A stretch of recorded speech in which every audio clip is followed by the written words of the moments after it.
உபாகமம் 28 முதல் 14 ஆசீர்வாதம். மீத உள்ள வசனங்கள்ல வந்து பாத்தீங்கன்னா, இந்த உலகத்துல நீங்க போய் அந்த எல்லா வியாதிகளையும் இந்த உபாகமம் 28 14க்கு பின்னாடி சொல்லப்பட்டிருக்கிற அந்த வசனங்கள்ல அதெல்லாம் சாபமாக சொல்லப்பட்டிருக்கிறது. இந்த சாபத்தை எல்லாம் இயேசு சிலுவையிலே சுமந்து தீர்த்திருக்கிறார். ஆபிரகாம் கொடுக்கப்பட்ட ஆசீர்வாதம் இயேசு கிறிஸ்து மூலமா நமக்கு அது சொந்தமாகிறது.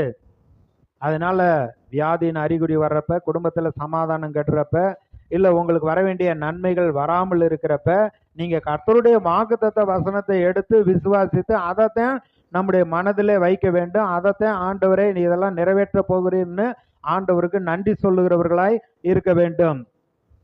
ஆபிரகாமுக்கு என்ன ஆசீர்வாதம் கொடுத்தாரு? அவர் கொடுத்ததெல்லாம் 4 வார்த்தையில சொல்லலாம். ஒண்ணு வந்து சரீரத்துல அவனுக்கு சுகம்.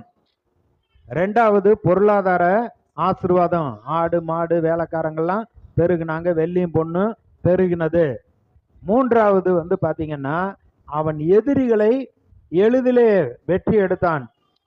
4 ராஜாக்களை வந்து 318 பேரை வைத்து அவங்களையெல்லாம் முறியடித்தான். அப்படிங்கிறப்ப அவன் 318 பேர் ஆளு அது இல்ல, கர்த்தர், சேனைகளின் கர்த்தர் கூட இருந்து வெற்றி கொடுத்தார்.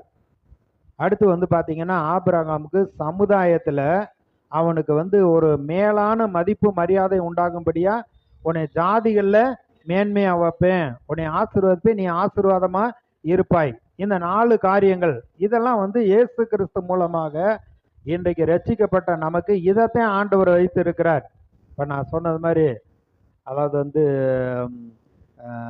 கிறிஸ்தவ வாழ்க்கையில சோர்வுனாலும், இல்ல வியாதியினாலும், தரித்திரம்னாலும், இல்ல நம்ம வராத மாதிரி இருந்தாலும், இந்த சூழ்நிலைகள்ல கர்த்தருடைய வாக்குத்தத்த வசனத்தை பிடித்து கொண்டு நம்முடைய மனதை நம்ம வந்து மாற்ற வேண்டும், நம்முடைய எண்ணங்களை மாற்ற வேண்டும்.